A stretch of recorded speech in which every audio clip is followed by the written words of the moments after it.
Hi there, it's Heather King. Welcome back, or welcome period, but welcome back to my four subscribers. I'm very, very grateful to anyone who's watching this. And uh, as I've said before, this is a learning curve for me. But as the kids say, start before you're ready. And I did that. And I have learned from some of the many, many tutorials. And now I have this little soft box or light box or whatever the heck it's called. I have a little lighting. I have better lighting. I set up my background a little bit. Uh, this is my office slash music conservatory, actually. And there's this big set of French or a set of French doors behind me. So the light will just blow out everything. So I artfully covered them. Anyway, it's wonderful. And okay, so today I want to talk about as you can see, the title of this little video is called "Don't Go to Church for the Homilies," and it was prompted by I went to mass when I went to mass Sunday. The priest was sort of bemoaning the fact that, as we know, many way fewer people are attending church now of any kind in the United States, Catholics as well. But he also said he offered this statistic, and I think I always get things wrong because I'm so self-absorbed. I sort of half listen often. I'm not proud of it, but anyway, he said the way I heard it, 70% of Catholics go to mass because they want to hear a good homily. And I just snorted with laughter in my pew because I just thought, oh, wow, well, good luck. Because um, good homilies are a massive bonus. And I certainly have heard many, many of them that have, uh, and even a mediocre homily, I personally can't hear often enough to be kind to my neighbor and to forgive my enemies. And um but I don't go to church for the homilies, and I think if that's why we're going, we're really setting ourselves up for a huge disappointment. I mean, I go to mass for the body and blood of Christ, for the Eucharist, for the insane miracle of the transubstantiation, this uh the holy sacrifice of the sinless victim on the altar. This unfathomable mystery of a God who consented to come to earth and become one of us, let us kill him, and far from reproaching us or holding our feet to the eternal flame, gave us his very body to eat and blood to drink. I mean, it's love on a level that is simply beyond all human imagination. So I go to mass. I mean, for any number of reasons, but chief among them, I would say to say thank you. Um, I think for me, the Eucharist has among really everything in the universe, but I so feel that Christ died for everything that moves our hearts, for a fantastic ballet dancer, for a saxophone riff, for a poem by Gerard Manley Hopkins, or Wisława Szymborska, or Anna Kamienska, or any of our favorite poets, Emily Dickinson.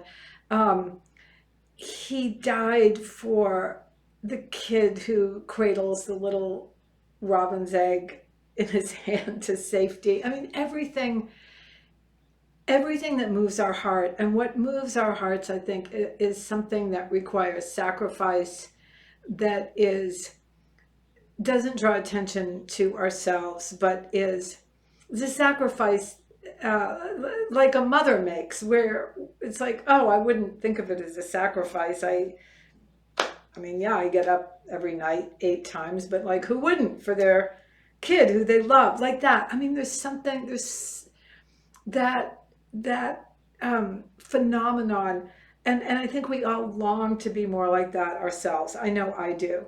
I admire it and celebrate it and look for it in other people, and I just feel like, yeah, that's what he does. You know, for every violinist who's faithful to his calling, all that hidden, steady, loyal, that fidelity to vocation of any kind, or that tender heart that sees something weaker than us, more scared than us, and without even thinking about it, goes and helps that person or thing, right? It's just so that's what I want to say thank you for.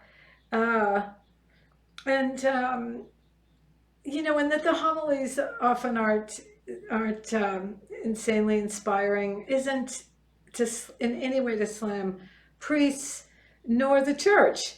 I mean, priests have an incredibly difficult job. It's kind of amazing that they even show up. I know how hard it is for me to just show up as a parishioner, often 38 seconds late and rushed. And I mean, the priest, yeah. I'm just always so grateful that someone's up there and they've taken the time to prepare themselves and don their vestments, and they give us the mass. It's just um, so. Oh, also Father Rollheiser, because I'm also often. I mean, I go to mass a lot. I went this morning at 7, and just because I wanted to beat the heat of the day here in Tucson, Arizona, 114 degrees today. It's going to get. And Ron Rollheiser, Father Ron Rollheiser, writes a wonderful syndicated column, has um, made this great observation. He has this great column about marriages that last. And again, this was based on some other survey. But one thing that almost all the marriages that had endured for any length of time had in common was that the husband and wife would always kiss each other goodbye, no matter how hurried they were, no matter how distracted, you know, bye hun and a little smooch, or whatever. And so Father Rollheiser made the point, no matter how perfunctory, that we show up. Sometimes we're like that at prayer, at Mass, but it's not just a gesture. We're there. We've consented to put our body and blood where Christ's body and blood is. So anyway, I just thought, oh gosh, if you're going for a good homily, you could be very easily disappointed. But if you go for the Mass, for the sacrifice, Flannery O'Connor has a wonderful quote to the effect of, the Mass would be the Mass if it were celebrated out of a suitcase in a boiler room, as it has been, or the equivalent of, in, say, communist labor camps or Nazi concentration camps. I mean, the Eucharist has been celebrated in some incredibly straitened circumstances, and by people who stood to be tortured and killed for it too. And that's another reason, oh, would it kill me, you know, to just honor the people who have honored the body and blood and kept the church going, and you know, kept the candle burning by the tabernacle for all of us for 2,000 plus years. So anyway, that's kind of my thing. I did think as I was at this Mass and the guy was saying about the homilies, I started thinking about some of the stuff that, not to be a jerk, but, you know, the kind of, like, just the stuff about certain homilies that drives me nuts. Like, there's the call and response guy, you know, where it's like, and Jesus died on Good Friday, nailed to the cross, right? Good for you. Jesus died and went to heaven. Yes, bingo. But then then but maybe some people like that. That's the wonderful other thing about Mass. Here comes everybody. They let me in. It was just, I mean, if they let me in, they'll let anyone in.